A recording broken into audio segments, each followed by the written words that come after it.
We play and call it work.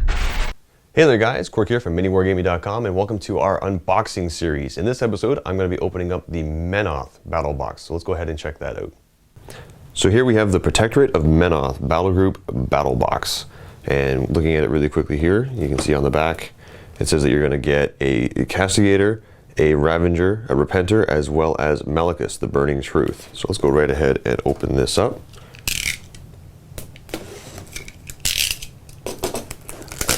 Let's see what we got inside.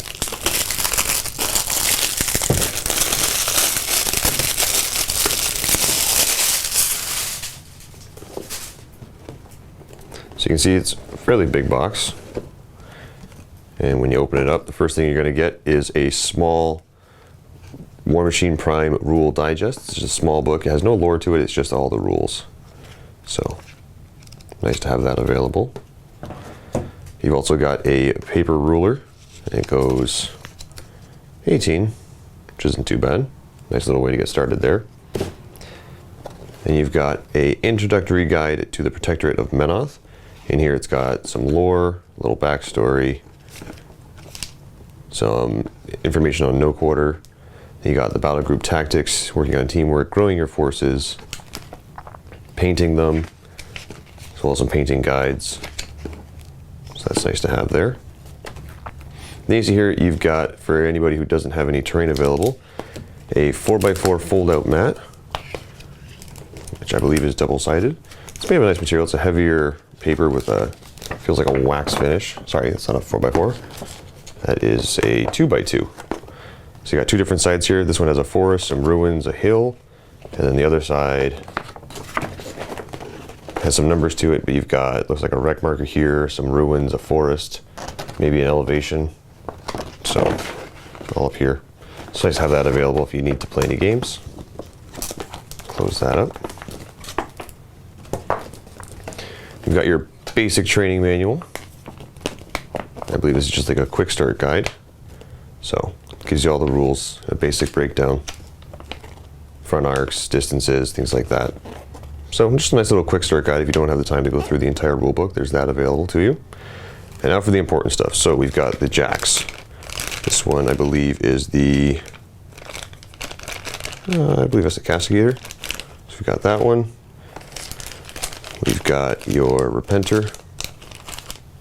Got a nice little bag of tokens here, just enough to get you started. Looks like there's 15 tokens in here. You've got a couple of spells, a lot of little focus tokens there, but they all have a nice, bringing it nice and close here so you can see that. They have the Privateer Press logo on them. Got another light jack. Got some dice. And then we also have Malekith. And you can see this is all done in a colored resin, so I do believe they're all in different colors here, but this one's in a, looks like a Menoth creamy yellow color. And then we've got your cards. So we'll move this out of the way for now. Let's take a look at the cards here. So the back card is actually a obstacle that you can use on the board. It's a wall template. So it just tells you how you can fold this in a particular way to make a wall. So I believe you just fold it in half and fold the edges up and it makes a 1-inch high wall for you. And then we've got all the cards for everybody. Get this out of here. So, you got your Ravager, got Malekith, the Burning Truth, put him aside for a second there, your Castigator, and your Repenter. And total value of all these cards comes to 30 points on the dot. So we've got 10 points for the Ravager, 12 points for the Castigator, and 8 points for your Repenter. And 30 points is exactly how much you get with Malekith, so that's a perfect 0-point army battle group. Malekith himself is a Speed 5 caster, Strength 7, Mat 6, Rat 6, Defense 14, Armor 16, Command 9. He has Scouring Flames, which is a 10-inch spray, Rate of Fire 1, it has Continuous Fire and the Fire Effect at POW 13, as well as Burning Flames, which is a POW 12 attack with Continuous Fire, and it looks like he's got 18 boxes at Focus 7. And he has Ashen Veil, so he basically has concealment, and living models without immunity fire suffer -2 to the attack rolls well within 2 inches of this model. For his spells, we have Banishing Ward, Immolation, Ignite, Open Fire, and Scourge. And his feat is called Raging Inferno, When an enemy model suffers a fire damage roll while in Malekith's control range, add an additional die to the damage roll. Additionally, continuous fire effects that affect enemy models in Malekith's control range cannot expire, and this lasts for 1 round. Neat little lore on Malekith. Was actually an orphan and was living in a Moro orphanage, but the headmaster there was being a little bit abusive towards him.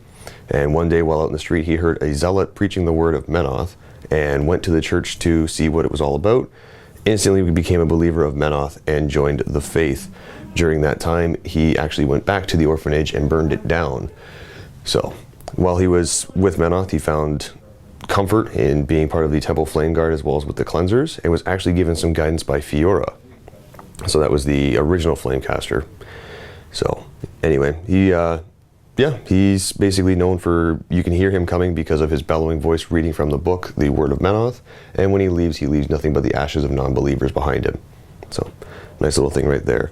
As for the way it looks like everything kind of breaks down here with Malekith as well as all the jacks, for a regular playstyle, it looks like what you would normally want to do is kind of live and breathe by his Banishing Ward and Immolation here, because Banishing Ward makes it so that all the continuous effects and stuff like that on friendly faction models expire, and they can't be targeted by enemy spells or animi, which is quite nice.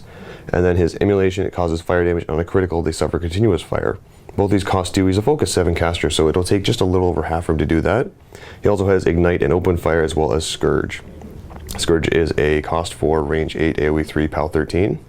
And models that are hit by it are knocked down. So open up with a Scourge, then have everybody kind of converge on the target with that, with all your jacks. When you consider the POW and strength of some of these jacks, it would definitely hurt because, well, for example, the Castigator does continuous fire with all of his melee attacks, and it's POW 16, so that's definitely going to hurt whatever you're hitting. And it also has Ashen Veil, so a lot of people are going to have a hard time trying to hit stuff in this battle group. You got your Repenter here. Nothing special on the back of the card, but he does have a Flamethrower, which causes fire, so there's 2 jacks that are going to cause continuous fire, and a Warflail, which has chain, so you can ignore any shield guard or like shields of any kind.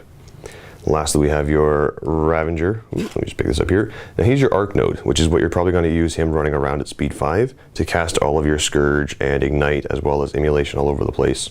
And he also has Repel. So when an enemy model makes an attack with his weapon during its activation, the model is pushed directly 1 inch away from this model. The model hit with a melee attack can basically model in its free. Pardon me. When this model hits an enemy model with the melee attack in its front arc, as the attack is resolved, the attacking model pushed 1 inch directly away, and this model loses Repel. So, also has powerful charge, so it gets +2 to the attack rolls with its weapon.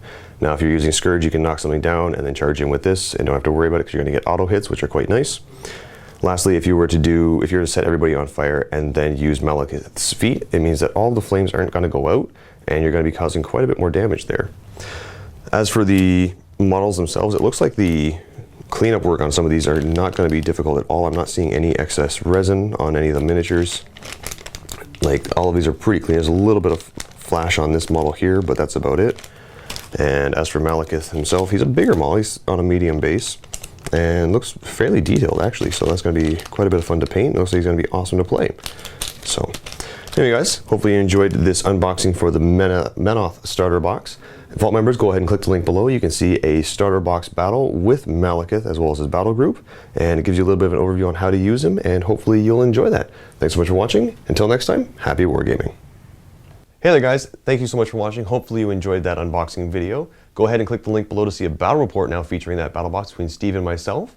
I'm going to be playing the Menoth battle box, so go ahead and check out that unboxing video if you haven't watched that one. And Steve's going to be playing the Circle of Ouroboros, so go ahead and click the link below to see that unboxing video as well. And hopefully we'll see you guys in the vault. Thank you so much for watching. Happy wargaming.